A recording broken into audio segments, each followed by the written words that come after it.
Hello guys. Welcome to Pika Fiction. So in this video, we will see what if Ash was blessed by Arceus. If you enjoy these kinds of stories, don't forget to show us some love by hitting the like button and subscribing to the channel. Your support means the world to us. Now, let's start the story. Chapter 1. The Echo in Pallet Town. The sky over Pallet Town had forgotten how to be blue. For the last 3 months of that final year of his childhood, it had settled into a state of perpetual, brooding gray. It was not the dramatic, bruised purple of an impending thunderstorm, nor the soft, pearlescent white of a morning fog. It was a flat, listless ceiling of slate that leached the vibrancy from the world below, making the verdant greens of the surrounding forests seem muted and the cheerful reds of the rooftops feel subdued and weary. The air itself was thick with an unspoken anticipation, a stillness that felt less like peace and more like the held breath before a plunge. In the Ketchum household, this atmospheric melancholy had a name: Ash.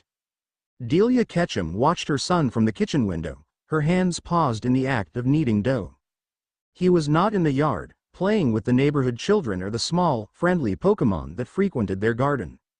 He was standing at the edge of the woods that bordered their property, perfectly still, his back to the house. He had been there for over an hour, a lone figure silhouetted against the deepening gloom of the forest. He was 16 now, a month shy of the day he could officially begin his Pokémon journey, yet he radiated none of the restless energy she saw in the other boys his age. There was no boisterous talk of gym badges, no heated debates about starter Pokémon. There was only this, quiet, unnerving intensity. Her son was a stranger to her, in the way a familiar melody played in a haunting new key is strange. He had her dark hair, the same untamable shock of it, and his father's determined set of his jaw. But his eyes, the deep umber pools she had once known so well, now held a depth that felt ancient, as if he were looking at the world from a great and lonely distance. He had grown tall and lean, his body losing the last vestiges of boyhood awkwardness and settling into a fluid, efficient grace. He moved with a purpose that seemed to come from a source outside of himself, as if he were following the pull of an invisible tide. The change had been gradual, a slow turning of the seasons within him. It had started years ago, subtle things she had dismissed as childhood quirks. The way wild Pokémon, even the timid ones, would approach him without fear. His habit of sitting for hours, simply listening to the wind in the trees as if it were telling him secrets. But in the last year, the quirks had coalesced into something profound and undeniable. He had stopped talking about becoming a Pokémon master. He had started talking about the song. "Everything sings, Mom," he had tried to explain one evening, his voice a low, serious murmur that was so different from the excited shouts she remembered. He had a sketchbook open on his lap, its pages filled not with drawings of Pokémon, but with intricate, swirling patterns of lines and light. The trees, the river, the Pokémon, even the rocks. They all have a voice. A vibration. It's all one piece of music. She had smiled, patted his head, and told him he had a poet's heart, but the look he gave her was not one of satisfaction. It was one of frustration, of a person trying to describe color to someone who has only ever seen in shades of gray. Professor Samuel Oak understood the frustration, if not the cause. He sat in the comfortable clutter of his laboratory, a lukewarm cup of tea forgotten at his elbow. On the main monitor before him was a complex waveform analysis, fluctuating in a chaotic yet strangely rhythmic pattern. On the desk next to it lay one of Ash's sketchbooks, open to a page that mirrored the waveform with startling accuracy. Ash had called it the aura of the Tauros herd. Oak, a man of science, a man of data and empirical evidence, had no framework for this. He had known the boy his entire life. He had expected to mentor a bright, if perhaps overly enthusiastic, young trainer. He had prepared lectures on type matchups, breeding mechanics, and the responsibilities of a researcher. Instead, he found himself in the position of a student, trying to decipher the cryptic pronouncements of a boy who perceived the world on a level that defied scientific instrumentation. "It's not just energy, Professor," Ash had clarified last week, pointing to a diagram he'd drawn of the root system of the great oak tree on the hill. The drawing was overlaid with a lacework of golden light that pulsed and flowed. Its intention. Its memory. The tree knows the shape of the sky. It reaches for the sun not because of photosynthesis alone, but because it remembers the warmth. Oak had tried to steer the conversation back to known principles. Phototropism. Biological imperatives. Ash had simply given him a patient, slightly sad smile, and said, "Those are the words for the sheet music, Professor. I'm talking about the sound." The intercom on Oak's desk buzzed, startling him. "Professor?" came the panicked voice of one of his ranch hands. "You'd better get out here. The herd is acting up again. The big one, Scar, is challenging the new bull. It's going to be a bad one." Oak sighed, rubbing the bridge of his nose. He pushed himself to his feet, grabbing a heavy-duty tranquilizer rifle from its rack by the door. Disputes in the Toros herd were a brutal, dangerous affair. He glanced out the large bay window that overlooked the sprawling ranch. In the distance, he could see the dark mass of the herd, a maelstrom of muscle and horn. Dust was kicking up into the gray air. Two massive forms were circling each other in the center. This was exactly the kind of chaotic, violent outburst that science could predict and, with enough force, contain. As he reached the lab's exit, the door slid open, and Ash stood there. He had come from the woods, his boots muddy, his expression placid. "I heard them," Ash said. It wasn't a question. His gaze was fixed on the distant conflict. "The anger is loud. It's making the grass feel sour." "Stay here, Ash," Oak commanded, his tone sharp with genuine concern. "This is not something to be trifled with. They'll trample anything that gets in their way." Ash's gaze shifted to the tranquilizer rifle in Oak's hands. A flicker of disapproval crossed his features. "You don't quiet a scream by putting a hand over the mouth, Professor. You find out why it's screaming." Before Oak could protest further, Ash was gone, moving with that silent, fluid grace towards the heart of the storm. Oak swore, his heart hammering against his ribs, and broke into a run, the heavy rifle feeling clumsy and inadequate in his hands. He was a fool. He should have locked the boy in the lab. What was he thinking? What was Ash thinking? By the time Oak and two of his ranch hands reached the edge of the pasture, skidding to a halt behind the relative safety of a reinforced fence, the scene had reached its apex. The two bulls, Scar and the younger challenger, were titans of unrestrained fury. Scar, the established leader, was a magnificent, battle-worn beast, his hide a roadmap of old conflicts, one of his horns chipped near the base. The challenger was younger, sleeker, but possessed a fiery arrogance. They charged, the sound of their impact a sickening crack that echoed across the plains. The rest of the herd, 100 strong, stamped and snorted, a living wall of agitated power. The ranch hands were shouting, preparing lassos and shock prods, but they knew it was a futile gesture. Intervening now would be suicide. They could only wait for the bloody conclusion and hope the winner's rage would cool before it turned on the rest of the herd. Then they saw him. Ash was walking onto the field. He wasn't running. He wasn't yelling. He was simply walking, his hands loose at his sides, his head slightly bowed as if listening to something they couldn't hear. He moved into the chaotic orbit of the herd, and the Pokémon closest to him seemed to recoil, not in fear, but in confusion. They stopped their agitated stamping, their heads turning to follow his progress. A ripple of silence began to spread from him, a tangible wave that moved through the herd. "What in Arceus's name is he doing?" one of the hands whispered, his voice choked with disbelief. Oak didn't answer. He could only watch, his scientific mind rebelling against the evidence of his own eyes. The air around Ash seemed to shimmer, to thicken. It was as if the dull, gray light of the day was bending around him, drawn to a source of inner luminescence. The two dueling bulls broke apart, gasping for breath, slobber and blood flecked on their muzzles. They were preparing for another charge, digging their hooves into the torn earth. Ash did not stop. He walked directly into the space between them. He was now less than 20 feet from a combined 2 tons of enraged Tauros. He stopped, standing on the broken ground that separated the two rivals, and he lifted his head. He looked at the younger bull first, his umber eyes locking onto the creature's furious gaze. He did not speak. He did not move. He simply was. Oak, watching through a pair of electro-binoculars, saw the change. The younger bull's entire body tensed, and then, a tremor ran through its powerful frame. The fire in its eyes guttered, replaced by a dawning bewilderment. Its aggressive posture softened, the muscles in its neck and shoulders unbunching. It took a hesitant step back, then another, shaking its massive head as if trying to clear away a fog. Then, Ash turned his attention to Scar. He met the old warrior's gaze, and there was no challenge in it, only a deep, profound calm. It was the calm of a mountain, of the deep ocean. It was an energy that did not seek to dominate, but to encompass. He raised one hand, palm open, not in a gesture of peace, but one of acknowledgement. From his vantage point, Oak felt it. A faint pressure in the air, a vibration that hummed at the base of his skull. It was a feeling of absolute, unshakable certainty. A feeling of rightness. It was the feeling of a king returning to his court, not with fanfare, but with an authority so inherent it required no announcement. Scar, the veteran of 100 battles, the untamable spirit of the ranch, did something that Oak had never witnessed in his 50 years of research. The great bull lowered its head. The aggressive tilt of its horns dipped towards the earth, its thick neck bowed, and it released a long, shuddering breath. It was a gesture of concession, of respect. It was the acknowledgement of a greater power. Ash held the pose for a moment longer, a boy of 16 holding the undivided attention of a force of nature. Then, he lowered his hand. The tension on the field did not just dissipate. It evaporated, as if it had never been. The younger bull turned and trotted away, rejoining the herd with its head low.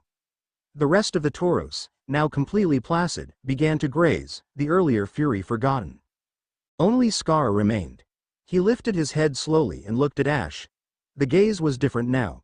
It was no longer the look of a wild beast, but of a sentient being making a calculated assessment. The old bull took a heavy step forward, then another, until its massive head was mere inches from Ash's chest. It huffed, its breath warm and steamy in the cool air. Then, it leaned forward and gently, almost reverently, nudged Ash's shoulder with its broad, scarred nose. Ash placed his hand on the bull's forehead, his fingers tracing the edge of an old wound. A faint, almost imperceptible shimmer of gold light passed from his palm into the toro's. Scar closed his eyes, a low rumble emanating from his chest. Not a growl, but a sound of contentment. An accord had been reached. Oak lowered his binoculars, his own hands trembling slightly. The tranquilizer rifle suddenly felt obscene, a crude and brutish tool in the face of what he had just witnessed. He had seen Aura Guardians in his youth, men and women who could communicate with their Pokémon through deep bonds. But this was not that. This was not a bond. This was dominion.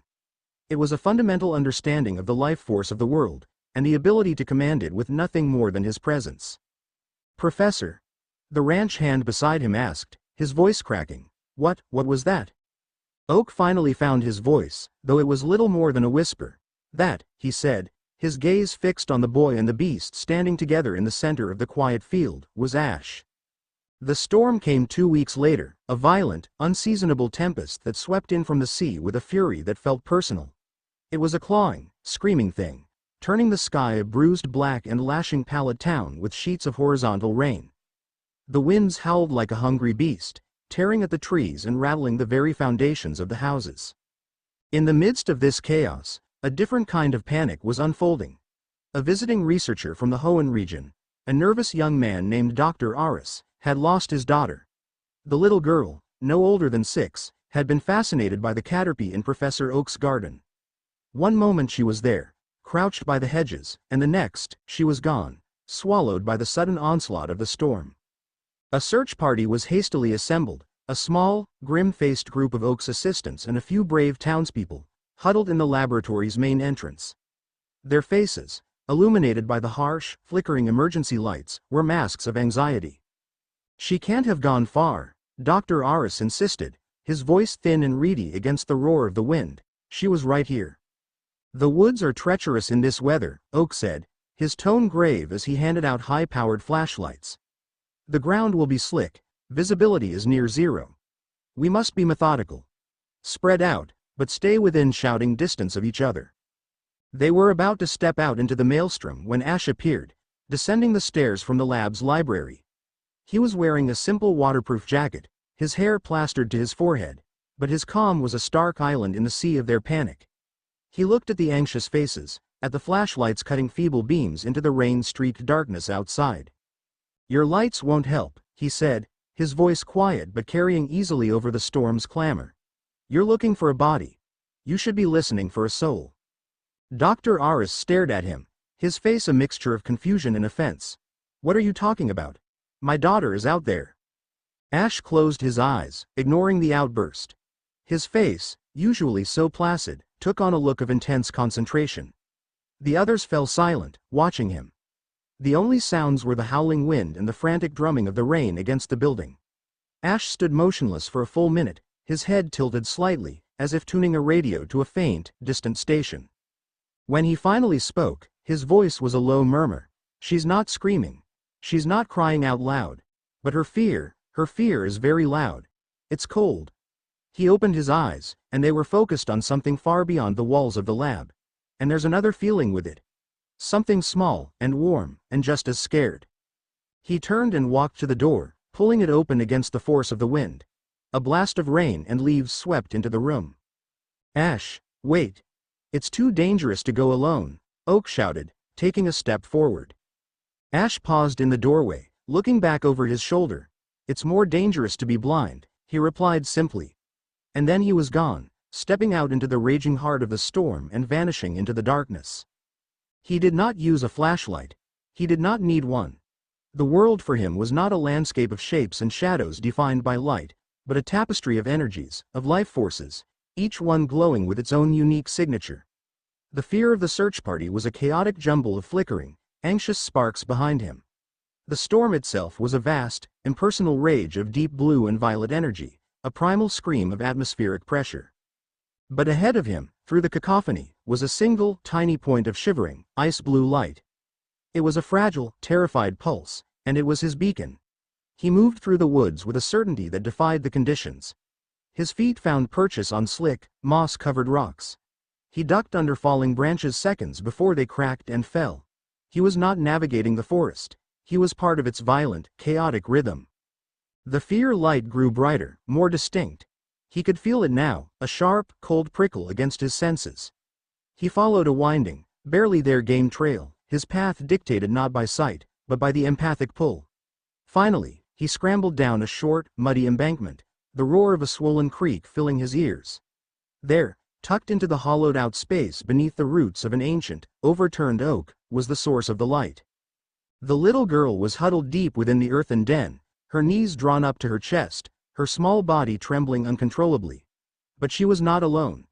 Cradled in her lap, sheltered from the worst of the rain by her small coat, was a tiny fletchling, no bigger than her fist.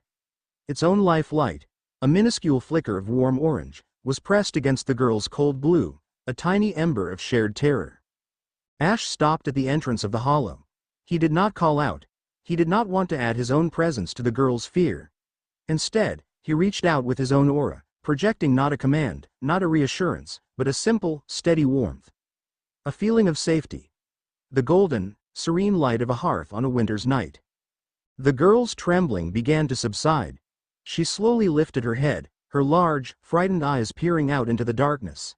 She couldn't see him clearly, just a dark shape against the storm. But she could feel him. The cold, sharp edges of her fear began to soften, to melt away under the gentle, persistent warmth.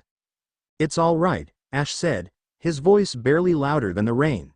"The storm is just singing a loud, angry song. It will be tired soon." He knelt down, staying at the edge of the hollow. The little fletchling, sensing the shift, chirped weakly. The girl looked down at the bird, then back at Ash.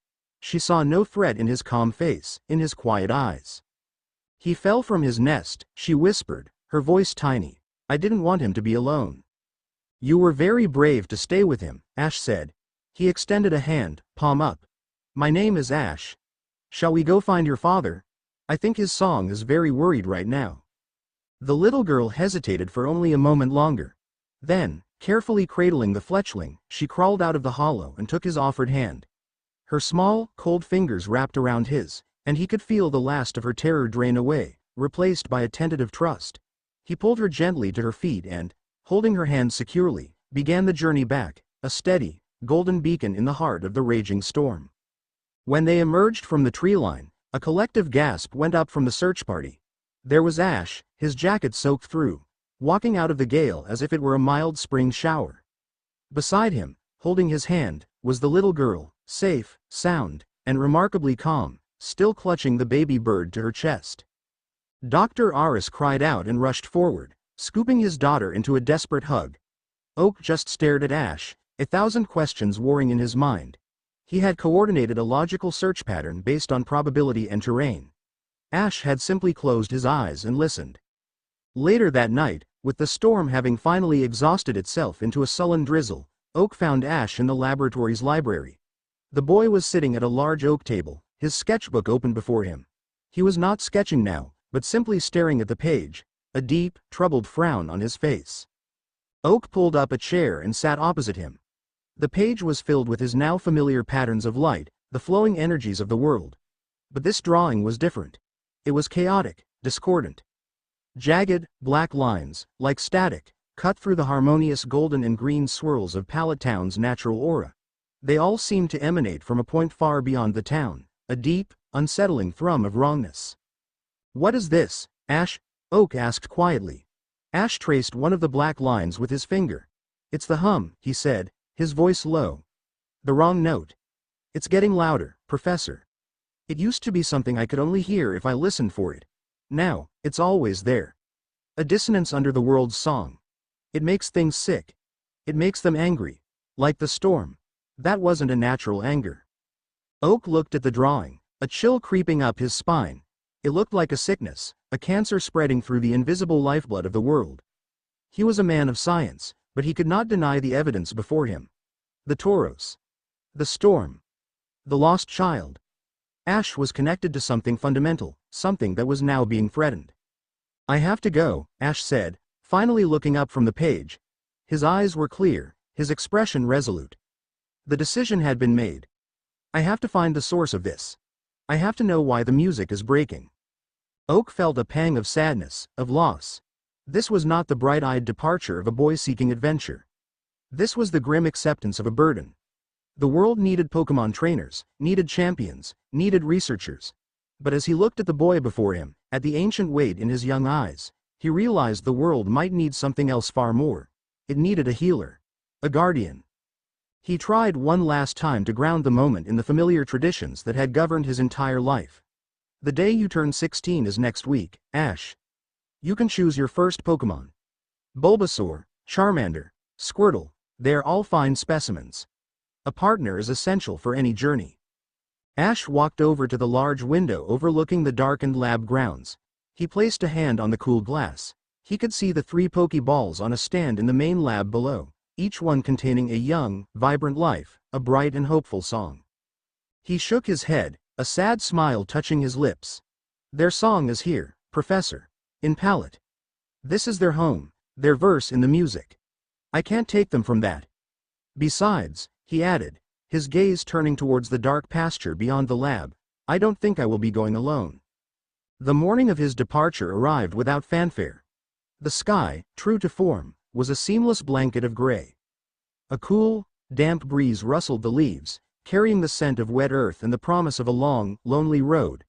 There was no crowd of well-wishers, no celebratory banner. There was only Delia, her hands clasped tightly before her, and Professor Oak, his face etched with a gravity that went beyond a simple farewell. Delia adjusted the strap of the new pack on Ash's shoulders, her movements fussy and deliberate, a mother's final attempt to delay the inevitable. She didn't understand the hum, or the song, but she understood the resolute set of her son's shoulders, the distant focus in his eyes. He was leaving, not just Pallet Town, but the world of his childhood, and he was not coming back. Not as the boy she knew. "You have enough clean socks?" she asked, her voice thick with unshed tears. "Yes, Mom," Ash replied gently, placing his hand over hers. "And you'll remember to eat properly? Not just berries from the woods?" "I'll remember." She finally met his gaze, her own eyes swimming. "Whatever you're looking for, Ash," she whispered, her voice breaking, "I hope you find it. Just remember the way home." He leaned down and kissed her forehead. "The song of home is the one I know best," he said softly. "I'll never forget it." He turned to Professor Oak. The older man held out a brand new, crimson Pokédex. "I know you don't plan on catching them all," Oak said with a wry, sad smile. "But this device is a powerful analyzer. It can measure energy signatures, atmospheric pressure, topographical data. Maybe it can help you quantify what you're sensing. Put a name to the notes you're hearing." Ash took the device, its weight feeling solid and real in his hand. It was an olive branch from the world of science to his world of mysticism. A bridge between two ways of seeing. "Thank you, Professor," For everything. Be careful, my boy, Oak said, his voice rough with emotion. The world is a far more complex and dangerous place than my textbooks can describe. I know, Ash replied. And he did. He could feel it. He could feel the jagged edges of the world waiting for him just beyond the familiar, gentle melody of his hometown.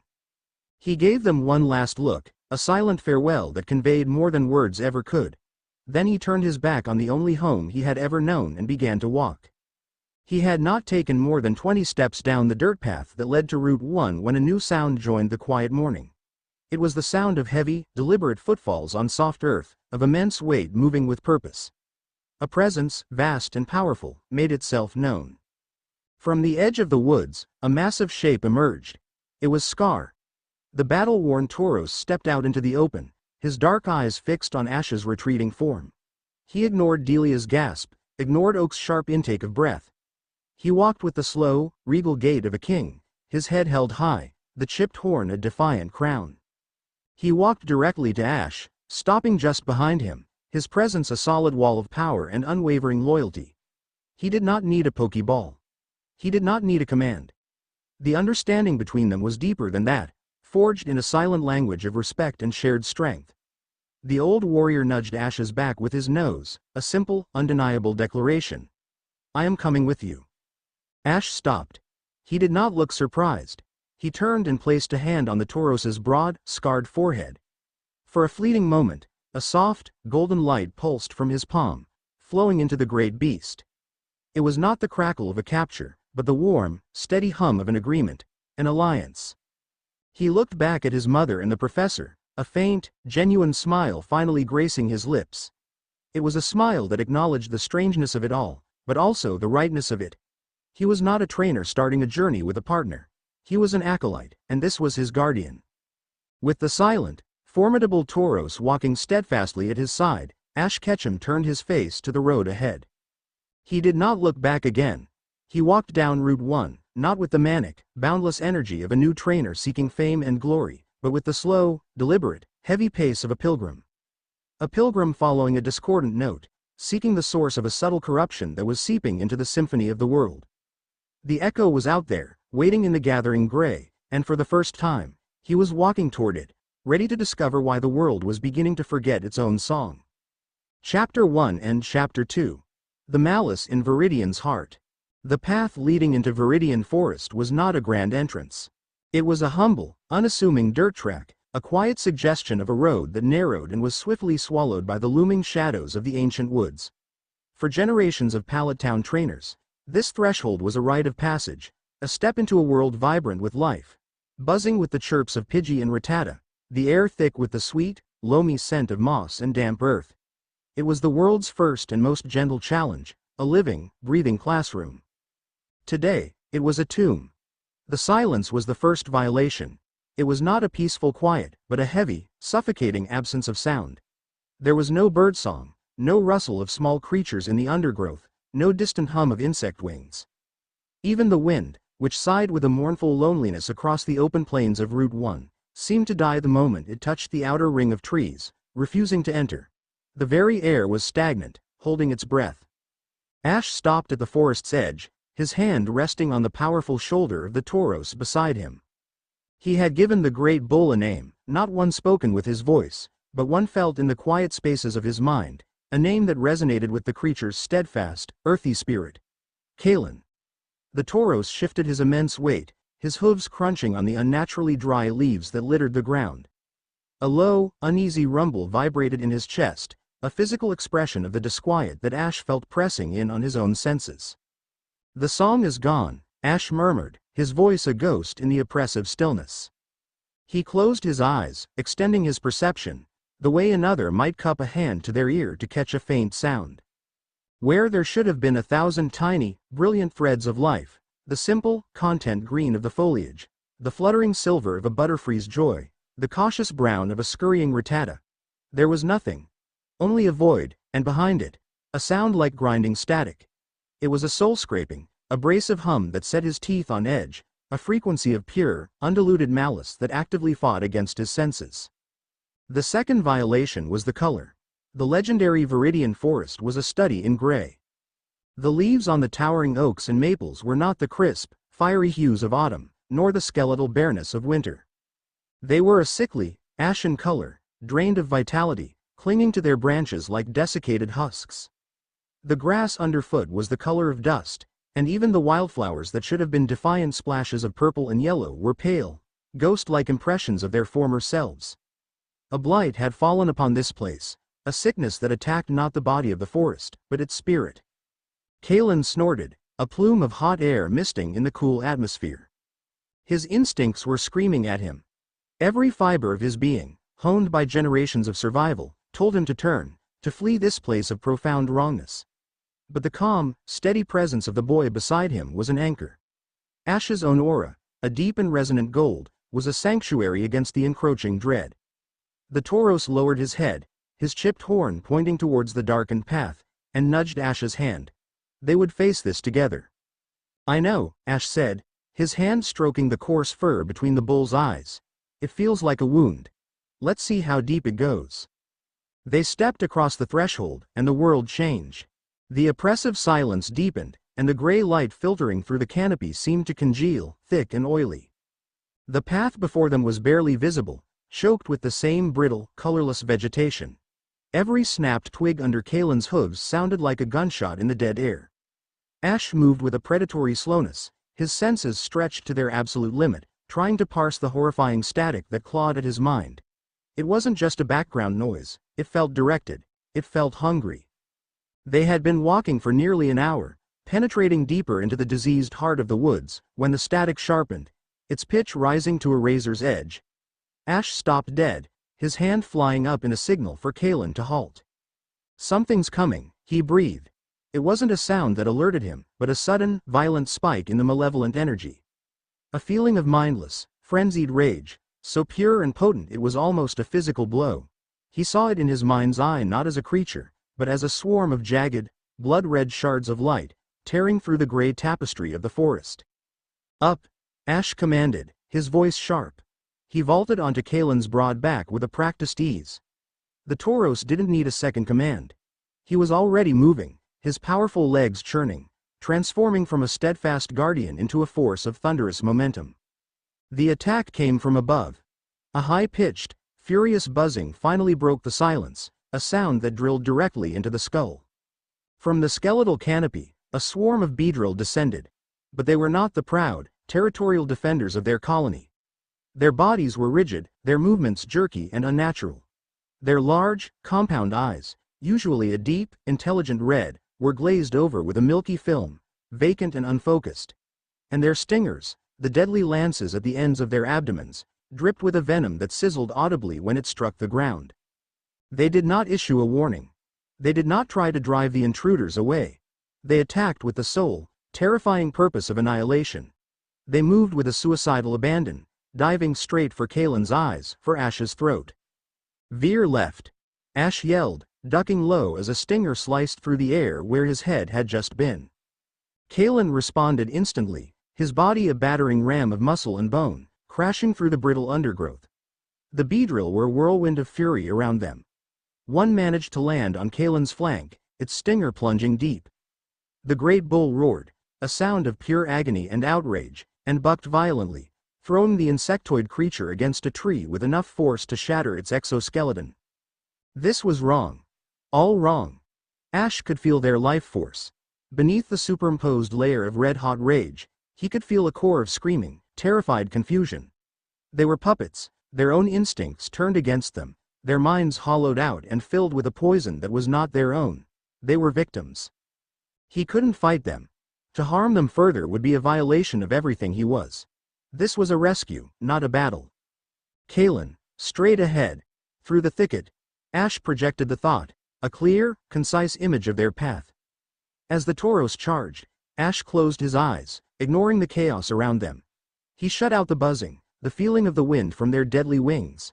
He focused past the rage, past the pain, and reached for the tiny, flickering sparks of their true selves buried deep within. He gathered his aura, not into a weapon, but into a wave.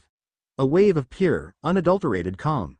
He didn't try to dominate them, didn't try to soothe their rage. He simply introduced a new sensation into their tormented minds. A moment of peace.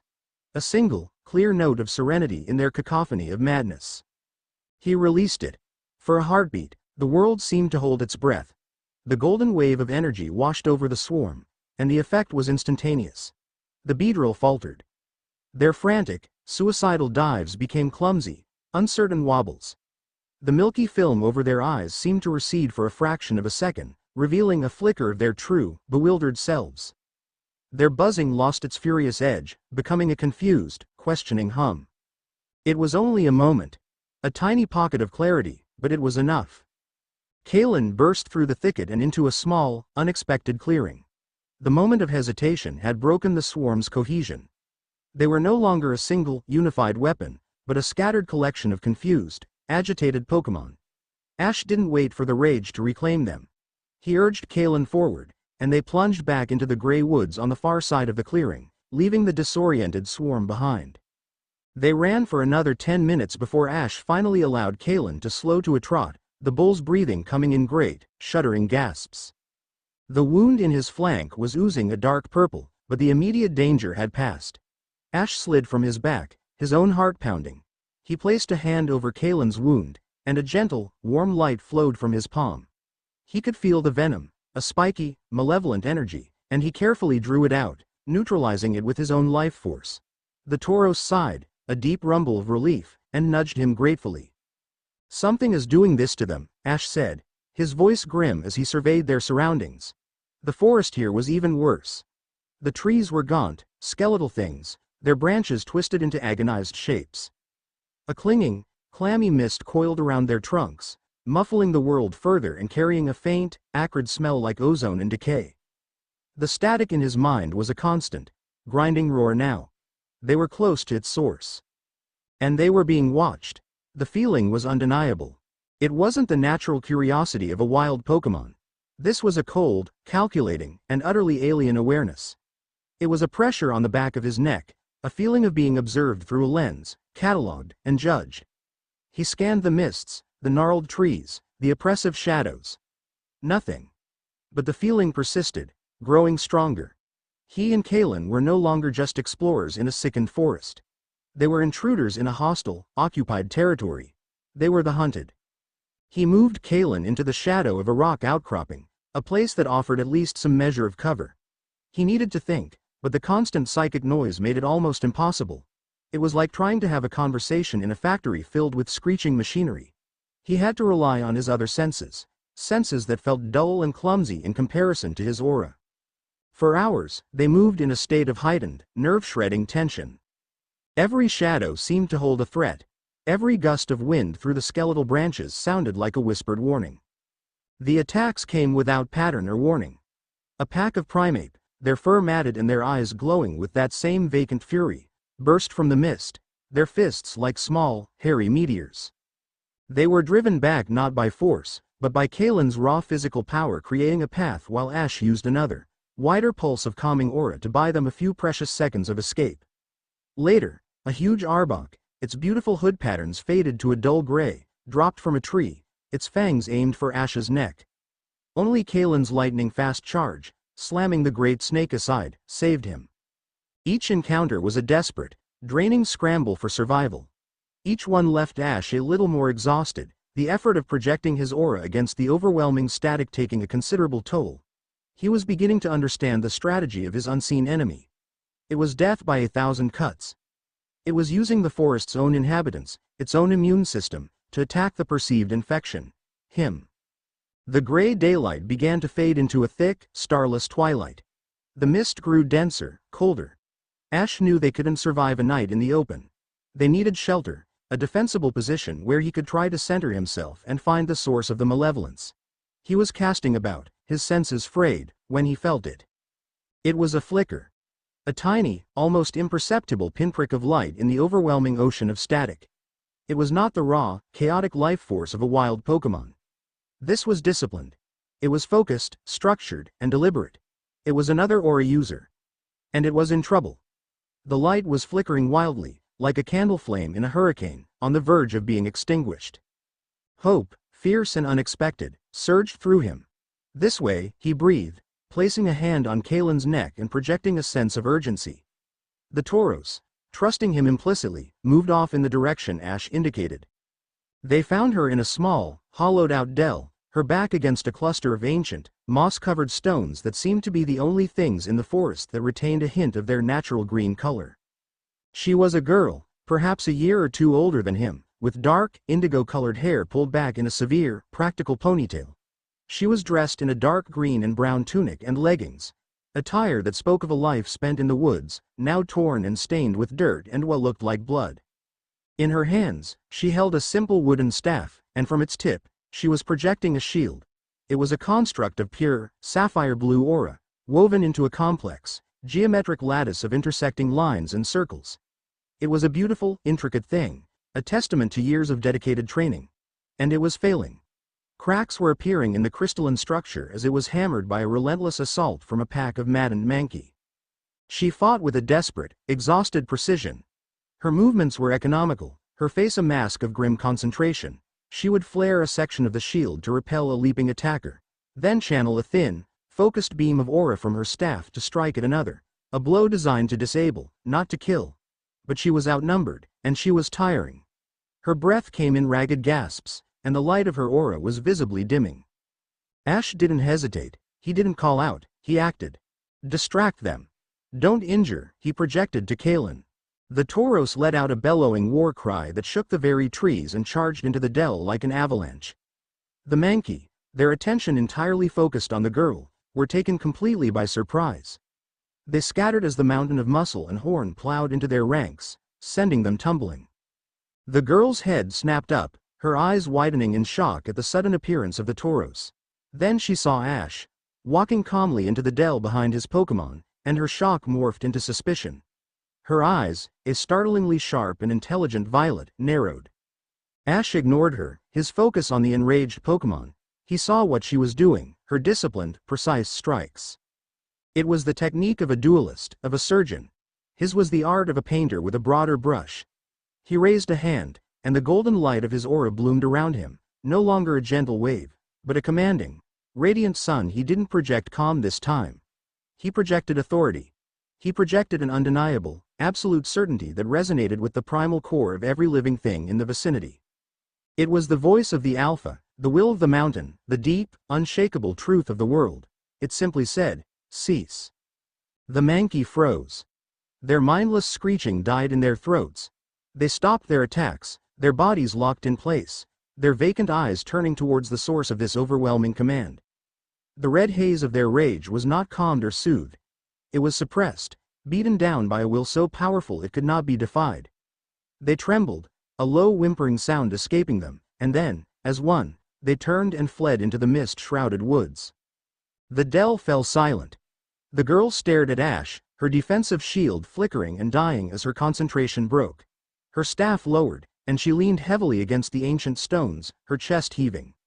Her violet eyes raked over him, taking in his simple traveler's clothes, the massive Tauros now standing protectively at his side, and the residual, impossibly potent golden light that still clung to him like an afterimage.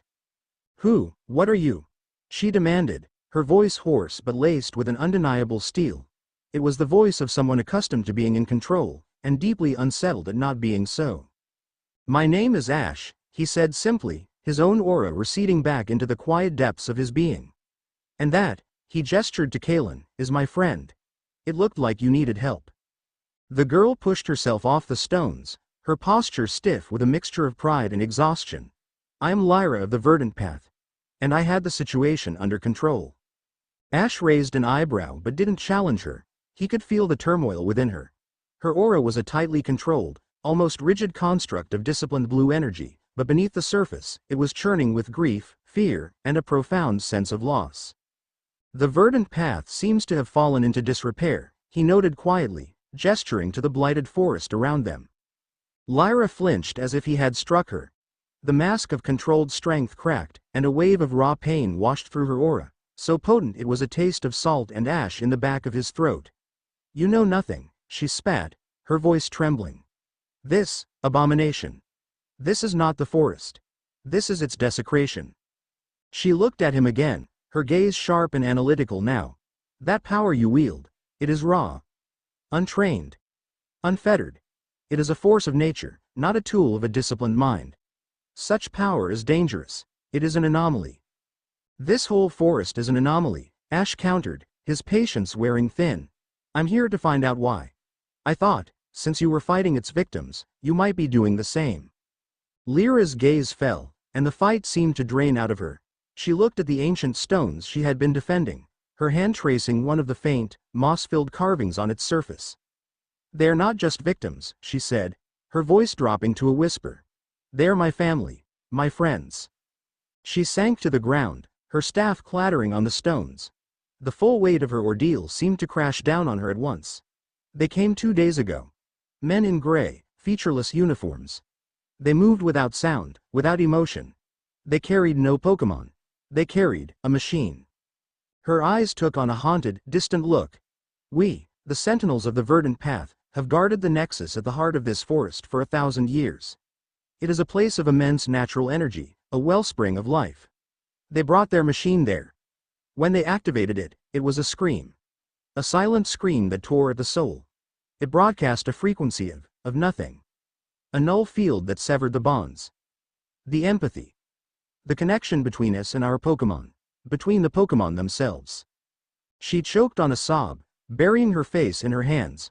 Our partners, the Pokemon we had raised from eggs, the families we had protected, they turned on us. Not out of anger. Out of a maddening confusion. A terror we couldn't reach. The null field, it cut us off from our own aura. We were helpless. Blind. Mute. She looked up at Ash, her violet eyes swimming with tears of rage and grief. These stones, they're ward stones. They shield a small area from external influence. I was inside their perimeter when the wave hit. I was the only one. Ash listened, the pieces clicking into place. The static, the mindless rage, the unseen enemy, the Order of Null. It was a name he didn't know, but a philosophy he was beginning to understand. The jagged black lines in his sketchbook. The wrong note. This was its source.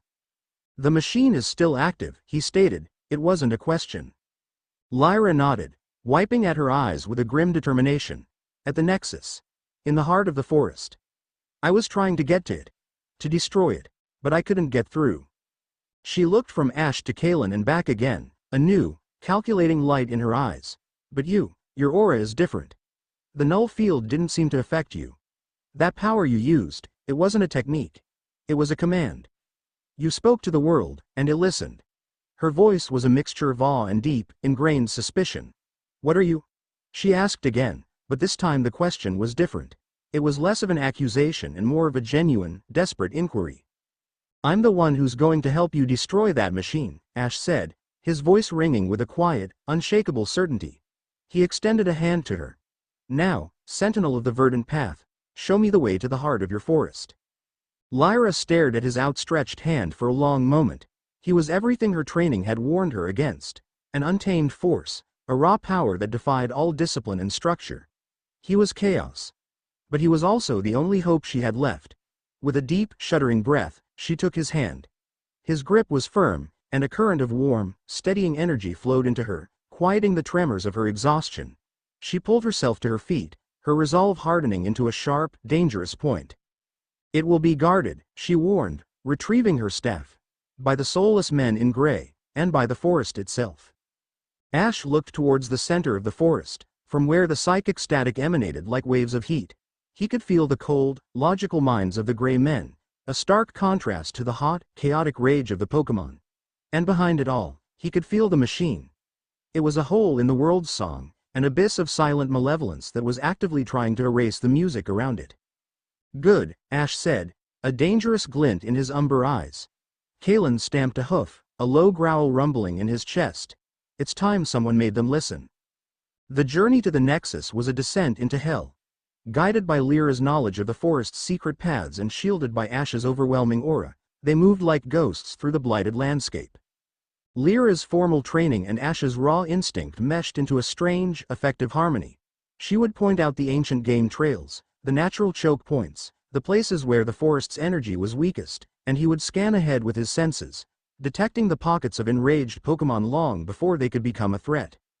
They bypassed several patrols of the gray-clad soldiers. The men moved with an eerie, coordinated silence, their faces hidden behind dark visors, their bodies encased in high-tech, non-reflective armor. They carried strange rifles that did not fire bullets, but pulsed with a faint, dark energy. Lyra explained that these weapons fired concussion blasts of null energy, capable of stunning a Pokémon and temporarily severing its trainer's connection to their own aura. They were the perfect weapons for this new, silent war. As they drew closer to the Nexus, the forest became a dead zone. The trees were petrified, their bark peeling away to reveal wood the color of old bone. The ground was cracked and barren, and the air was so thick with the null field's energy that it felt hard to breathe. The static in Ash's mind was a physical agony, a pressure that threatened to crush his consciousness. He had to wrap his own aura around his mind like a thick blanket just to be able to think straight. Lyra was faring worse. Robbed of her ability to sense the world around her, she was pale and disoriented, relying entirely on Ash and her own grim determination. Finally, they came to the edge of a great, unnatural clearing, and they saw it. The Nexus had once been a beautiful, sacred place. A circle of ancient, rune-carved menhirs stood around a pool of water so clear it was said to reflect the stars even at noon. Now, it was a scene of industrial horror. The menhirs were cracked and blackened. The pool was gone, evaporated, its bed a spiderweb of fissures. And in the center, where the heart of the forest's life force should have been, stood the machine. It was a grotesque monolith of obsidian-like crystal and polished, gunmetal gray alloys. It was perhaps 15 feet tall, an angular, asymmetrical structure that seemed to defy the natural laws of geometry. It did not hum or buzz. It was utterly silent. Yet the energy pouring from it was a deafening scream in Ash's mind. Black, oily conduits snaked from its base into the ground, pulsing with a visible anti-light, poisoning the very earth. At its base, a dozen of the gray soldiers stood guard, their null rifles held at the ready. "There," Lyra whispered, her voice trembling with a mixture of hatred and fear. "That is the blasphemy." Ash studied the scene. A direct assault was suicide. The soldiers were positioned perfectly, covering all angles, and the machine itself, it was radiating an aura of pure negation. Getting close to it would be like walking into a spiritual black hole. "Your shield," Ash said, turning to her. "The one you made at the Dell. Can you create one large enough for us, to protect us from their rifles?" Lyra's face was grim. "The null field is strongest here. It actively resists aura constructs. I can create a shield, but it will be fragile. It will take all of my concentration to maintain it, and it will not last long." "It only needs to last long enough," Ash said. He looked at Kalen. "My friend. I need a path. A straight line." The Tauros understood. He pawed at the dead earth, his massive muscles bunching. He was a force of nature, a physical absolute in a world of warring energies. "On my mark," Ash said. He took a deep breath, centering himself. This was it. He couldn't just suppress the Pokémon's rage. He had to confront the source. He had to sing a note so pure, so powerful, that it would shatter the silence. Now, Lyra thrust her staff forward, and with a guttural cry of effort, she poured every last ounce of her disciplined will into a single task. A dome of sapphire blue, crystalline energy shimmered into existence around the three of them. It was a perfect, intricate lattice of light, a testament to a lifetime of training, holding back the tide of nothingness. The moment it appeared, the soldiers below swiveled in unison, their rifles raising. Now, Kalen, with a roar that was a primal scream of defiance against the unnatural silence, the Tauros charged.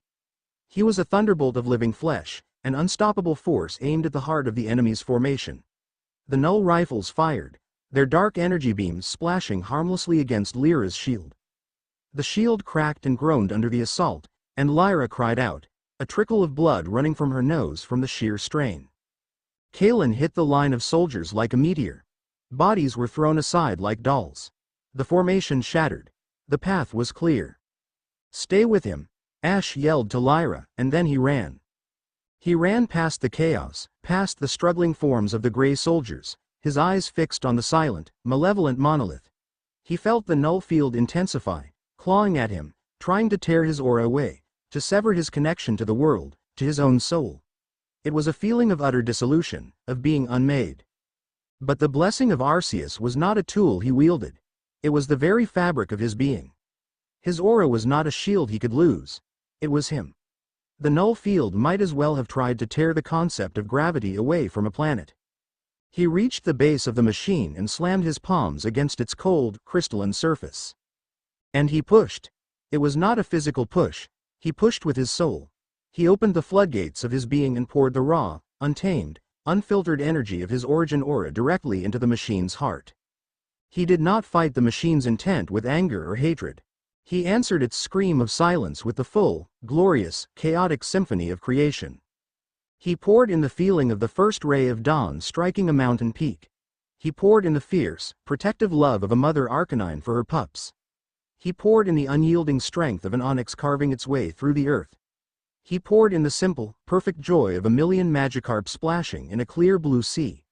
He poured in the ancient, slow memory of the trees, the righteous fury of the storm, the quiet, steady pulse of the planet's own heart.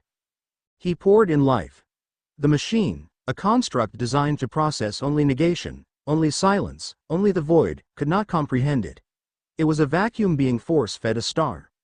The black conduits at its base began to glow, first a dull red, then a brilliant, searing white. The obsidian crystal began to shudder, and hairline fractures of pure golden light spider-webbed across its surface. The silent scream in Ash's mind faltered, replaced by a sound of pure, technological agony. The strain on Ash was immense. He felt as if he were being torn apart and remade 1,000 times a second. His vision went white, then black. But he did not let go. He held his hands to the monolith and continued to pour the song of the world into the heart of the silence. With a final, deafening crack that was both a sound and a psychic shockwave, the machine exploded. It did not create a fireball. It imploded, collapsing in on itself in a shower of glittering, harmless dust and a final, brilliant flash of golden light. The null field vanished. A wave of pure, clean energy washed over the forest, and for the first time in days, there was sound. The wind sighed through the trees. The water in the earth began to flow once more. And from deep within the woods, a single, tentative Pidgey began to sing. The sudden absence of the psychic pressure was so total that Ash collapsed, his consciousness winking out before he hit the ground.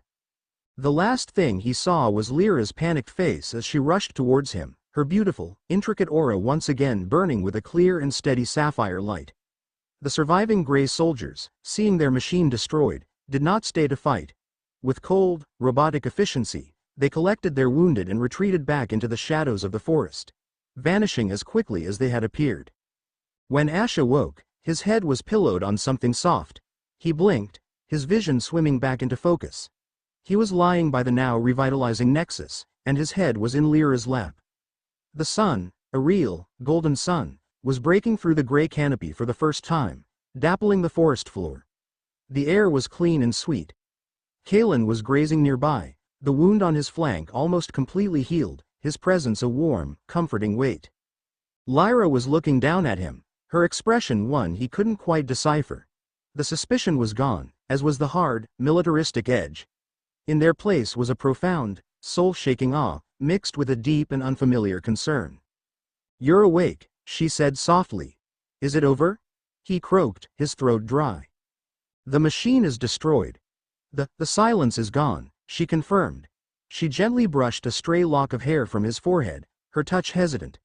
"I have never felt anything like that. When your aura flooded this place, it wasn't just power. It was truth. It was the song. The one my people have sworn to protect. I could hear it for the first time." She looked away, towards the path leading out of the forest. "The men in gray are gone. But they will be back. This was just one battle in their war against everything. Her purpose, her home, her family, all of it had been annihilated. She was adrift." She looked back down at him, and her violet eyes were filled with a new, unwavering resolve. "My path ended here. My home is a memory. The sentinels are gone. But the war is not over. Your journey, you are following the source of this malice, aren't you? You are not just fighting the symptoms. You are seeking the disease." Ash slowly sat up, his body aching but his mind clearer than it had been in days. "I have to," he said simply. "I can't ignore a note this wrong." Lyra stood up, offering him a hand to help him to his feet. Her grip was strong, certain. "Then my new path is clear," she said, her voice devoid of its earlier arrogance, filled instead with a quiet, solemn vow. The sentinels of the verdant path swore an oath to protect the song of the world. As the last sentinel, I renew that oath. And that song, it flows through you. Where you go, I will follow. I will lend my discipline to your power. I will be your shield, and your staff. This I swear. Ash looked at the proud, fierce girl before him. He saw not a follower, but a partner. A fellow warrior in a war he was only just beginning to comprehend. He had come into this wounded forest alone, with only his steadfast guardian. He was leaving with an ally, the first to be drawn to the strange, powerful gravity of his destiny. Together, they turned away from the healing nexus. The path ahead was uncertain, fraught with a danger that was cold, intelligent, and utterly without mercy. But for the first time, Ash did not feel entirely alone in his strange, silent burden. And as they walked, a second voice, a clear, determined sapphire blue, joined the deep, resonant gold of his own aura, a harmony against the encroaching silence. Chapter 2 and Chapter 3. The Fortress of a Broken Mind. The journey from the wounded heart of Viridian Forest to the concrete and glass canyons of Saffron City was a study in dissonance. They had left behind a world struggling to remember its own song, its first tentative notes of recovery fragile and sweet. They now entered a world that had been forced to forget it was ever supposed to sing at all. The transition was not gradual. One moment they were on a dusty, rural road, the scent of healing earth in the air. The next, they passed an invisible boundary and the very atmosphere seemed to congeal. It was not a smell or a sound, but a feeling. A pressure. Ash felt it first, a deep, resonant thrum that was the antithesis of the Viridian static. The static had been a scream of negation, an active effort to erase. This was a psychic monolith, a crushing, uniform weight that sought to smooth everything into a state of placid, thoughtless equilibrium. It was the feeling of being underwater, of every movement requiring a conscious effort against an unseen resistance. He stopped, Kalen halting beside him with an uneasy snort. The great Tauros's life force, a chaotic and vibrant bonfire of wild instinct, was already being dampened, the flames struggling for air in the oppressive psychic climate. "Do you feel that?" Ash asked, his voice low. Lyra, walking a few paces ahead, had also stopped. Her hand rested on the hilt of her staff, her brow furrowed in concentration. Her disciplined, sapphire aura was drawn tight around her, a shield against the oppressive presence. "I do," she confirmed, her tone grim. "It is a psychic field of immense magnitude. Deliberately generated. It is designed to pacify, to blunt strong emotions." She gestured towards the city before them. Saffron City was a monument to modernity, its skyscrapers piercing the gray, overcast sky like shards of polished steel. But there was a chilling flaw in its perfection. The flow of traffic was too perfect, the cars stopping and starting in flawless, synchronized waves. The pedestrians on the sidewalks moved with a strange, collective rhythm, their gaits uniform, their faces blank masks of passive neutrality. There were no arguments, no laughter, no children chasing pigeons in the meticulously clean plazas. There was only a silent, orderly, and deeply disturbing procession.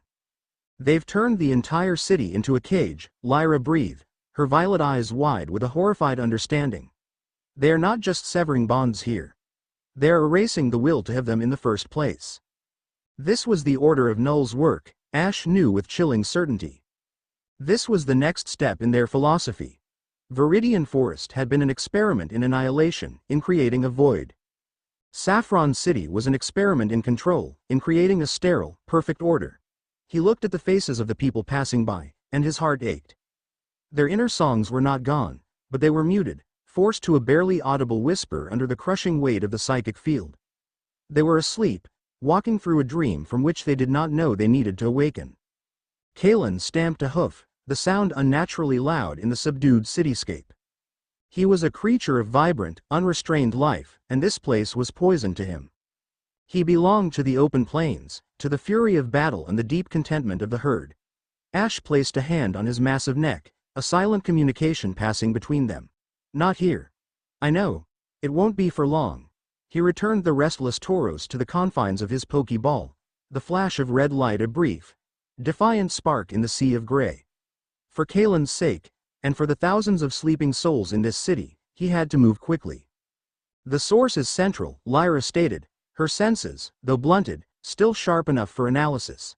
The field radiates outwards from a single point of immense power, like ripples from a stone dropped in a pond. Ash didn't need to analyze. He could feel it. He closed his eyes and looked inward, past the oppressive blanket of calm. He searched for the stone that was causing these ripples. And he found it. But it was not the cold, dead signature of a machine. At the heart of the psychic storm, so faint it was almost lost in the noise, he felt a flicker of a human consciousness. It was a feeling of profound, suffocating loneliness. It was the feeling of someone drowning in their own ocean. "It's a person," Ash said, his voice laced with a grim finality. "They're using a person." He opened his eyes and began to walk, his steps now filled with a cold, hard purpose. Lyra fell into step beside him, her staff held tight, her expression a mask of warrior's resolve. They moved through the placid crowds like ghosts, two sparks of focused intent in a world of dreamers. The oppressive energy grew stronger with every block, a physical pressure that made Lyra's breath hitch and her movements stiffen. Ash walked through it as a ship plows through water, his own internal aura a bedrock of stability that the field could not erode. Their path led them inexorably towards the geometric, imposing structure of the Saffron City Gym. It stood in the center of a plaza, a monolithic cube of dark, reflective glass and cold, gray concrete. No cheering crowds gathered outside. No eager trainers waited for a challenge. The building radiated a palpable coldness that had nothing to do with the temperature. It was the cold of a mausoleum. "This is the epicenter," Lyra confirmed, her voice strained. "Whatever they are doing, it is in there." She reached out with a tentative probe of her aura, a thin, sapphire thread of energy, attempting to read the structure's interior. The moment her probe touched the building's psychic signature, she cried out and stumbled back, her hand flying to her temple. "It's shielded. Not just shielded, it's hostile. It's like touching a live wire." Ash placed a steadying hand on her shoulder. He could feel the building's defense system, a chaotic, furious storm of psychic energy just beneath the placid exterior. It was the thrashing of a captured animal. "It's her," he said. "She's fighting it. Her subconscious is trying to repel intruders." He stepped forward, towards the tinted glass doors that slid open with a soft, unnerving hiss. "We're not intruders," he stated, his gaze fixed on the darkness within. "We're the rescue."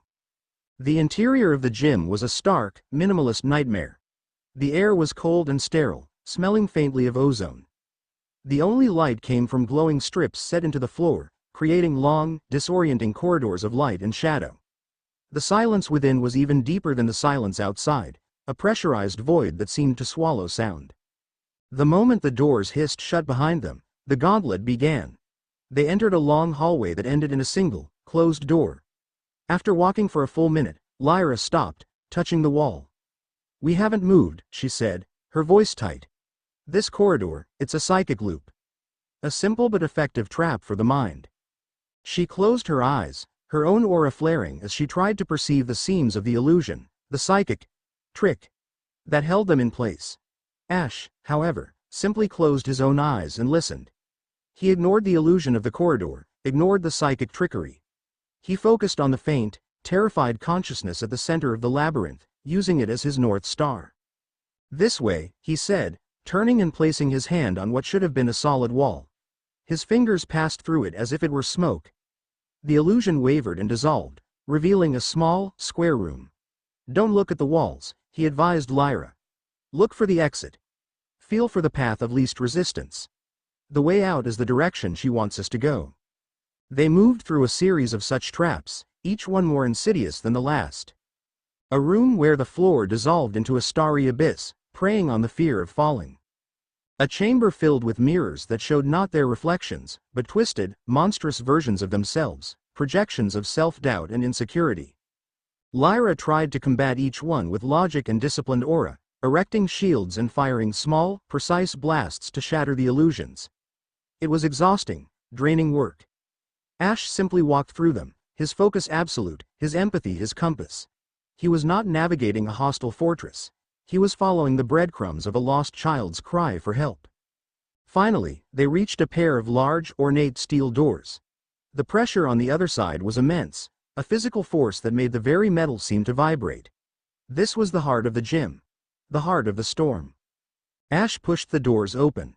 The room was vast and circular, its walls a seamless, dark purple.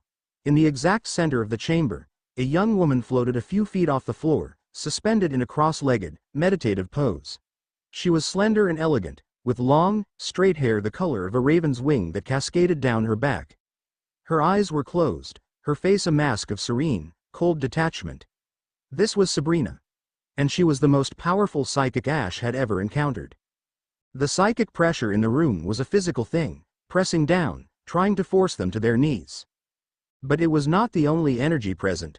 Arranged around her in a wide circle were 5 strange, crystalline pillars. They were fashioned from the same obsidian-like material as the machine in Viridian Forest, and they pulsed with the same black, null energy.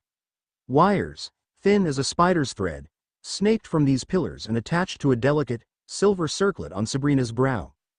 The device was not suppressing her power. It was amplifying it, refining it, focusing her raw psychic ability into the city-wide wave of pacification. Sabrina's eyes snapped open. They were a piercing, luminous violet, but they were utterly devoid of emotion. They were the eyes of a doll. "You have navigated the outer defenses of the mind," a voice echoed through the chamber. It was her voice, yet it was not. It was flat, synthesized, stripped of all human inflection. A commendable feat. But the inner sanctum is absolute. You are an anomaly. A chaotic variable in a stable equation. You must be corrected. A battle is required. Before they could react, the world dissolved. It was not a psychic illusion that could be broken. It was a total, forcible immersion.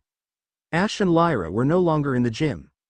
They were standing on a tiny, circular island of white marble, adrift in a roiling, black ocean under a bruised, starless sky. Lightning, silent and purple, cracked across the horizon. Her mindscape, Lyra gasped, stumbling as the island lurched. She immediately tried to form an aura shield, but her sapphire energy sputtered and died, unable to find purchase in this world made of pure thought and emotion. My discipline is useless here. The rules of reality do not apply. Ash remained calm, his feet planted firmly on the marble. He looked around, his aura a steady, golden beacon in the tempest. In the distance, across the churning black waves, stood a pristine, white dollhouse. It was enormous, its windows dark and empty, a monument to a lonely childhood. From the depths of the ocean, whispers bubbled to the surface, the psychic detritus of a million minds she had unwillingly heard throughout her life: jealousy, fear, petty hatreds, secret shames. "We don't fight the storm," Ash said, his voice cutting through the chaos. "We don't fight the whispers. They aren't the enemy, they're the symptoms." A wave, larger than the others, rose from the Black Sea. It was not made of water, but of pure, concentrated despair. As it crashed towards their small island, Lyra braced herself for oblivion. But Ash did not move. He simply stood, his arms at his sides, and let the wave hit him. It did not break against him. It flowed into him. The golden light of his aura flared, absorbing the raw, negative emotion, neutralizing it, grounding it within his own unshakable calm. The wave vanished, leaving only the quiet hiss of seafoam. Lyra stared at him, dumbfounded. He had not blocked the attack.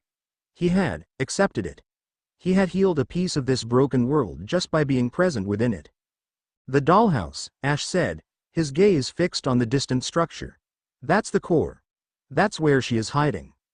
He stepped off the edge of the marble island. Lyra cried out, expecting him to plunge into the black depths. But he did not fall. A path of solid, golden light formed under his feet, a bridge of pure, stable aura stretching across the chaotic sea towards the lonely house. He looked back at her and offered a hand. "Come on. The battle is in there." Hesitantly, Lyra took his hand and stepped onto the path. It felt solid, warm, and safe, a stark contrast to the roiling chaos around them. They walked across the bridge of light, the whispers of the world fading behind them, and soon stood before the towering, perfect facade of the dollhouse. The inside was as immaculate and as empty as the outside. Vast, perfectly furnished rooms, but no sign of life. The air was thick with the scent of antiseptic and the oppressive feeling of a suffocating, lonely perfection. They moved through a labyrinth of identical, sterile hallways. The labyrinth of control, the desperate attempt of a mind to impose order on the chaos it perceives. Finally, they reached the master bedroom. It was a perfect replica of a little girl's room, scaled to enormous size. A massive, canopied bed stood in the corner, and a toy box the size of a cottage sat against the far wall. And in the center of the room, they found her. Two figures stood there. The first was a small girl, no older than 7, with dark hair and huge, terrified violet eyes. She was weeping silently, her small body trembling. This was the true Sabrina, the core of her being. Huddled over her, protective and monstrous, was a second figure. It was a shadowy, distorted version of the adult Sabrina, its form shifting and unstable, its eyes burning with a cold, paranoid fire. It was her power, manifested as a separate entity, a frightened, overprotective guardian that had become her jailer. "You will not touch her," the shadow self hissed, its voice a discordant chorus of fear and rage. "You will not control her. I will keep her safe. I will keep the noise out. I will keep everyone out." The shadow lashed out, not with a physical attack, but with a wave of pure, undiluted terror, the accumulated fear of a child who could hear the monsters under everyone's bed. Lyra instinctively raised her staff, preparing to fire a bolt of cleansing aura. "It's a psychic phantom, a manifestation of her trauma." "Don't," Ash commanded. He stepped in front of Lyra, placing himself directly in the path of the attack. He dropped his arms to his sides, leaving himself completely open, completely vulnerable. The wave of terror hit him, and he flinched, his jaw tightening. He saw flashes of it all.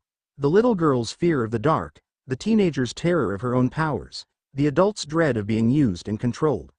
He felt her crushing loneliness, her desperate, failed attempts to build walls against the psychic noise of the world. But he did not buckle. He did not erect a shield. He let it all in. His golden aura swirled around him, not repelling the fear, but embracing it, accepting it. He absorbed the pain, the terror, the loneliness, not to destroy it, but to understand it. He took a slow step forward, then another, walking directly through the storm of her pain. The shadow self recoiled, its attack faltering. It had only ever known two responses: fear and aggression. This quiet, total acceptance was a concept it could not compute. Ash stopped a few feet from the two figures. He did not look at the monstrous guardian. He looked past it, his gentle, umber eyes focusing on the small, weeping child. He knelt down, so he was on her level. He didn't offer comforting words or empty platitudes. He offered her the one thing she had never known. He opened his mind. He didn't project thoughts or images. He simply let her in. He let her feel the deep, serene, quiet core of his being. He shared with her the fundamental truth of his soul, the blessing of Arceus. For the weeping child, the effect was cataclysmic. For her entire life, her mind had been a tempest, constantly assailed by the violent, chaotic thoughts and emotions of others. She had never known a moment of peace. Now, for the first time, she felt silence. It was not the sterile, empty silence of the Order of Null's pacification field. It was a living silence. It was the quiet of a deep forest, the calm of a still mountain lake, the vast, peaceful emptiness between the stars. It was a silence that was not an absence of sound, but a presence of perfect, harmonious peace. It was the music of a soul completely at rest. The little girl's weeping stopped. Her wide, terrified eyes stared at Ash, and a look of profound, soul-shaking relief washed over her face. The monstrous shadow guardian wavered, its form flickering. It was a creature born of fear, and in the face of this absolute peace, it had no power. Ash reached out a hand, not to the child, but to the shadow. "You don't have to fight anymore," he said softly, his voice filled with an empathy so pure it was a physical warmth. "You are not her enemy. You are her strength. You are a part of her. It's time to come home." The shadow self looked from Ash's outstretched hand to the small girl. The child, no longer afraid, gave the shadow a small, hesitant nod. With a final, shuddering sigh, the monstrous form dissolved into a stream of dark, violet light and flowed into the little girl, rejoining her, becoming a part of her once more. The child closed her eyes, and when she opened them, they were the eyes of the adult Sabrina, but they were no longer empty. They were clear, filled with a dawning light, and shining with unshed tears of profound gratitude. The mindscape trembled, and then dissolved into a wave of warm, white light. They were back in the gym. The crystalline pillars around the room shattered, their null energy dissipating with a final, dying hiss. The silver circlet on Sabrina's head fell to the floor, its power source overloaded and burnt out. Sabrina herself was no longer floating. She was on her knees in the center of the room, her shoulders shaking, weeping not with sorrow, but with the overwhelming, cathartic release of a lifetime of pain. Ash and Lyra stood, watching her. Lyra was staring at Ash, her expression one of utter, unadulterated awe. She had been prepared for a battle of wills, a psychic war. She had witnessed a spiritual healing, an act of empathy so profound it had reshaped a person's reality. She was beginning to understand that Ash's power was not for combat. Combat was simply the crudest, most basic application of what he was. His true strength was his ability to mend the broken parts of the world's song. Sabrina finally looked up, her tear-streaked face luminous. Her gaze fell upon Ash, and the depth of emotion in her eyes was staggering. It was not just gratitude. It was reverence. It was the look of a prisoner who has not only been freed, but has been shown the sky for the very first time. "You," she whispered, her voice, her real voice, raspy and unused. "You have a quiet mind." It was the highest compliment she could possibly conceive. She pushed herself to her feet, her movements still a little unsteady, but filled with a new, certain grace. "They came to me," she said, her voice growing stronger. "The men in gray. The Order of Null. They promised me control. A way to silence the noise. They said they would help me. Instead, they built a fortress around my soul and turned me into its warden." Her gaze hardened, the newfound clarity in her eyes sharpening into a point of cold, lethal fury. She was no longer a victim. She was a survivor. And she was angry. "They used me. They used my pain to inflict a counterfeit peace upon this city. An act of ultimate violation," she stated. She walked towards Ash, stopping before him. The immense psychic power that had once been a chaotic storm was now a calm, deep ocean within her, entirely at her command. "You did not just save me from them. You saved me from myself. You have given me a gift beyond measure. Silence. My life, my power, my will, they're yours to command." Ash shook his head. "I don't want to command you, Sabrina. I want you to be free." A small, genuine smile, the first she had likely ever truly felt, graced her lips. "Then I freely choose to follow you," she corrected. "The Order of Null has made an enemy of me. They have shown me the true meaning of a cage. I will help you tear theirs down, piece by piece, until nothing remains but the truth of the world you carry within you." Ash looked from the proud, grateful seer before him to the steadfast, awestruck sentinel at his side. His fellowship was growing. He had descended into the blighted forest and found a warrior of discipline and duty. He had entered the fortress of a broken mind and liberated one of the most powerful psychics in the world. The Order of Null, in their quest for a silent, orderly world, had inadvertently created the very thing they feared most. A chaotic variable, an anomaly of immense power, and now, he was no longer alone.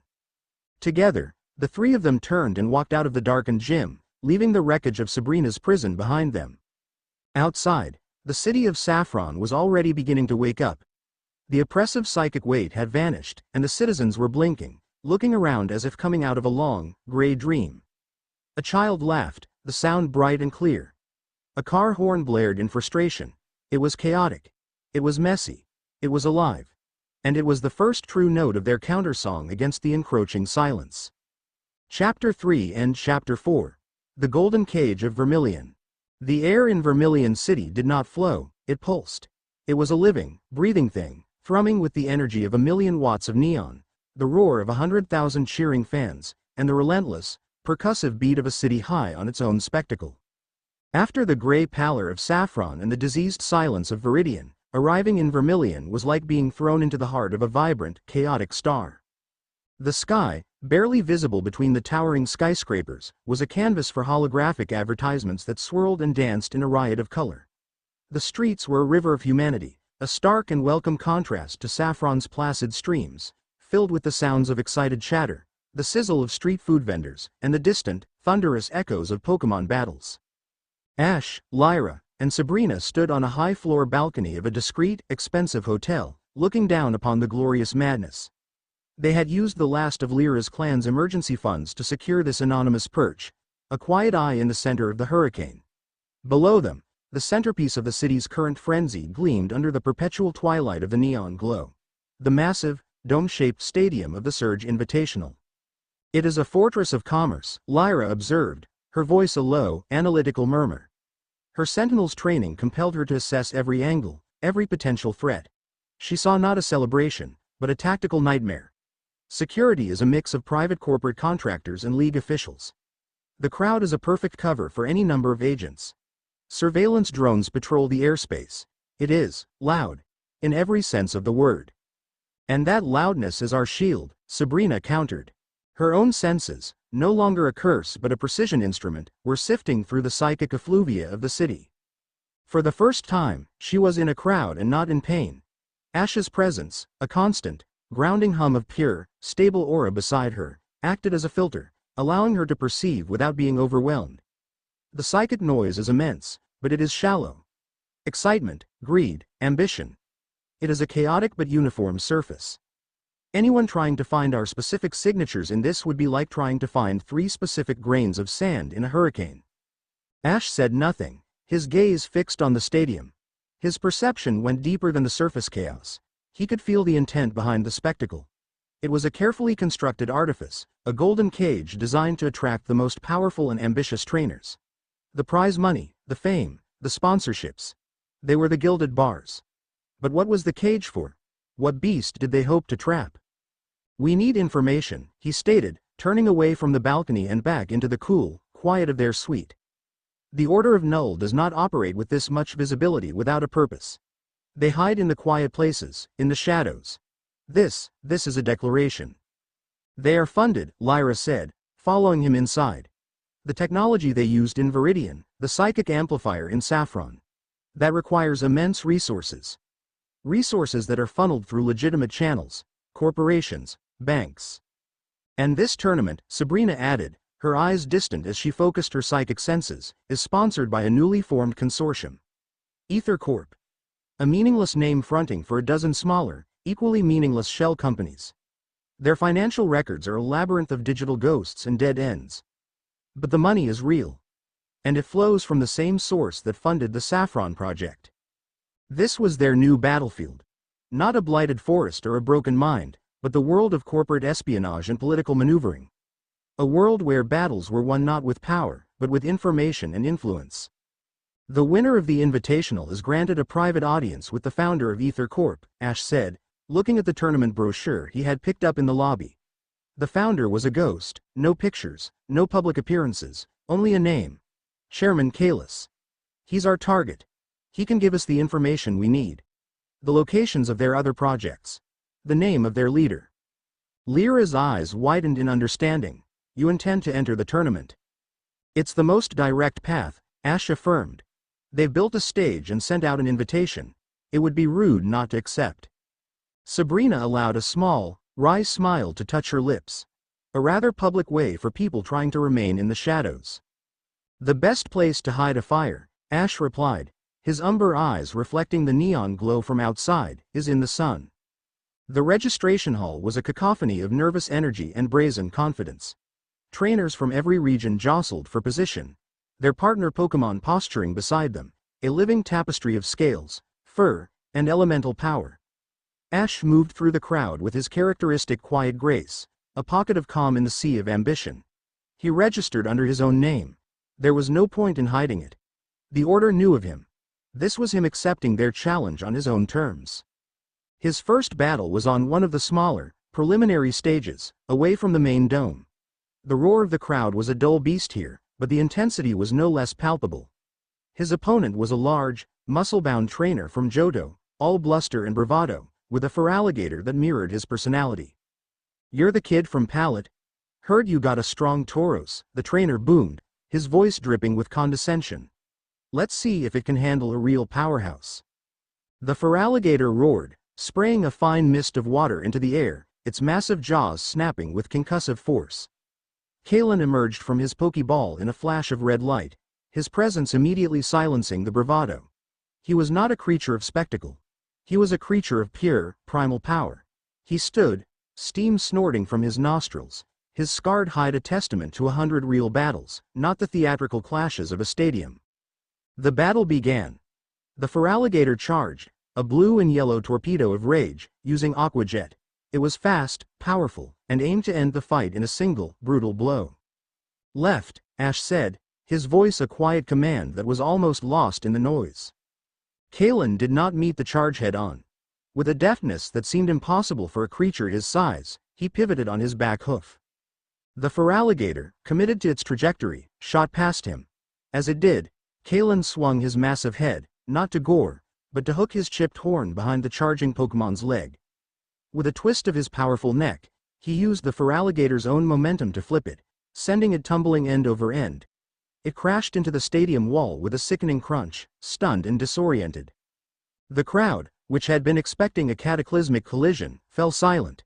The battle had lasted less than 10 seconds. It had been won not with overwhelming force, but with a flawless understanding of physics and timing. Ash looked at Kalen, and a silent understanding passed between them. It was more than a command, it was a shared thought, a perfect harmony. Kalen turned, lowered his head, and charged. He didn't use a flashy move. He simply ran, his hooves thundering on the packed earth.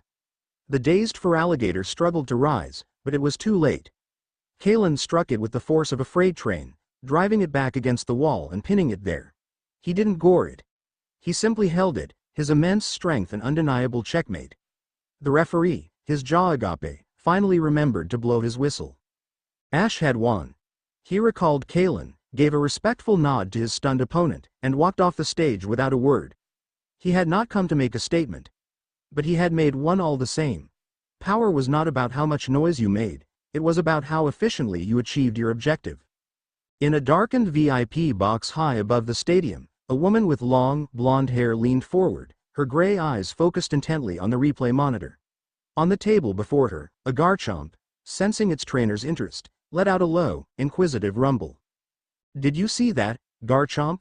Cynthia murmured, her voice a soft, musical contralto. He didn't use a single registered move. No takedown, no horn attack. Just redirection and application of force. His strategy was flawless. The synergy with his Tauros was absolute. She had come to Vermilion chasing whispers, rumors of a new corporation with ties to illegal Pokemon trafficking and questionable energy experiments. She had expected to spend her time wading through financial documents and corporate records. She had not expected to find the most interesting puzzle of her career walking onto a preliminary battle stage. There was an energy signature around the boy, faint but distinct, an ancient and powerful hum that resonated with the lore she had dedicated her life to studying. He was more than just a talented trainer. He was an enigma, and Cynthia loved nothing more than a good enigma. During the intermission between the preliminary and the main rounds, the stadium lights dimmed.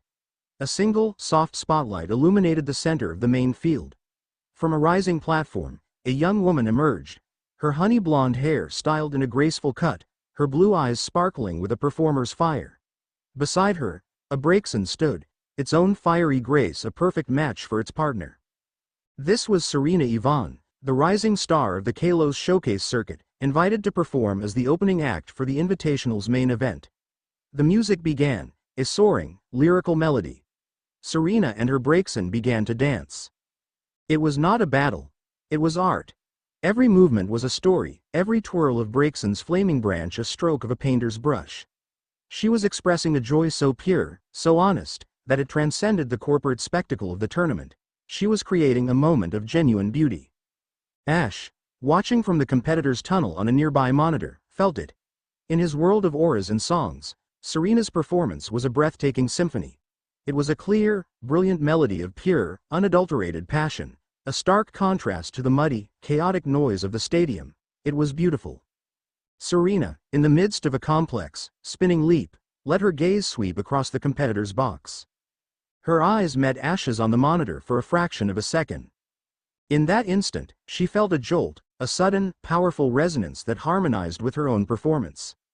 It was as if a deep, powerful bass note had suddenly joined her melody, giving it a depth and a richness she had never felt before. Her own passion surged, her movements becoming more fluid, more heartfelt. The fire from Braixen's branch burned brighter. She felt, for that brief moment, completely and utterly in tune with the world. The feeling vanished as her eyes moved on, leaving her breathless and intrigued. Who was that boy? While Ash battled and Serena danced, the other two members of their fellowship were at war.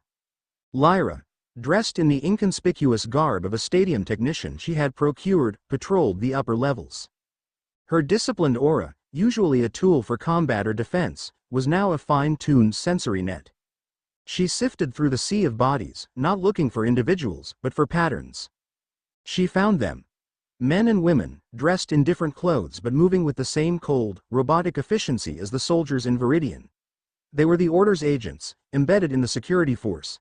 Their auras the same muted, gray static. They were watching the tournament, their attention focused on the most powerful trainers, cataloging them. Lyra tracked their movements, memorized their faces, and remained a ghost in the machine. Sabrina's war was quieter still. In the meditative seclusion of their hotel suite, she had become a phantom. She extended her consciousness, not as a blunt instrument, but as a whisper on the wind. She slipped through the electronic firewalls of Ether Corp, her psychic abilities a key that could unlock any digital door. She did not read minds directly. That was too intrusive, too loud. Instead, she read the psychic residue left on data streams, on encrypted files, on secure servers. She followed the trail of greed and fear left by the executives as they moved their illicit funds and data. And she found the truth. Ether Corp was more than a sponsor. The stadium itself was a machine. Woven into its power grid, hidden from the League's inspectors, were a series of sophisticated energy converters. They were skimming the colossal power generated by the Pokémon battles, the energy of 1,000 hyperbeams and thunderbolts, and funneling it into a secret sub-level. Sabrina pushed her senses deeper, past the layers of psychic shielding, and she saw them. Rows upon rows of new, portable null field emitters, charging like batteries, being prepared for transport. The entire tournament was a power plant for the Order's next wave of attacks. The private audience with the chairman wasn't a prize. It was an intake interview, or an execution. Ash continued his ascent through the tournament bracket. He used Kalen for battles requiring raw presence and strategic redirection. Against faster opponents, he used a Pokémon he had befriended on the road to Vermilion. A stoic, incredibly swift scyther he called Zephyr. Their bond was new, but their harmony was perfect. Ash didn't command Zephyr with words. He simply presented a tactical problem, and the scyther would solve it with a dancer's brutal grace. They didn't battle. They performed dissections. Quick, clean, and devastatingly effective. His unorthodox style, his serene, almost detached confidence, made him a media sensation. They called him the Palette Prodigy, the Silent Storm. He gave no interviews, offered no boasts, which only fueled the public's fascination. After his quarterfinal victory, a clean sweep against a highly favored trainer from Hoenn, he was approached as he walked back to the locker room. That was a fascinating display. He turned. It was the blonde woman from the VIP box. Cynthia. The champion of the Sinnoh region. Her presence was as commanding as Kalen's, but where the Tauros was a mountain of physical power, she was a monolith of intellectual and authoritative force. Her Garchomp stood at her side, its gaze as sharp and intelligent as its trainer's. You don't rely on the conventional escalation of power that defines most modern battling, she continued, her gray eyes analytical, probing. Your strategies are holistic. You seem to treat the entire battlefield, including your opponent's momentum, as a resource. It is a style more akin to the ancient martial philosophies of the Aura Guardians than to anything taught by the Pokémon League. She was sharp. Sharper than anyone he had met. He could feel her aura. It was a bright, complex silver, woven with the threads of intense curiosity and an unshakable core of justice. She was not an enemy. There are more ways to win a battle than just being the strongest, Ash replied simply. Indeed, Cynthia said, a small, intrigued smile playing on her lips. The sponsors of this tournament, Ether Corp. I have been investigating their meteoric rise. They seem to have no history, no tangible assets, yet they wield immense financial power. It strikes me as anomalous. I have a feeling that your presence here is just as anomalous as their balance sheets. Perhaps our interests align. She was extending a feeler, offering a potential alliance. Ash knew he couldn't reveal the full truth, not yet.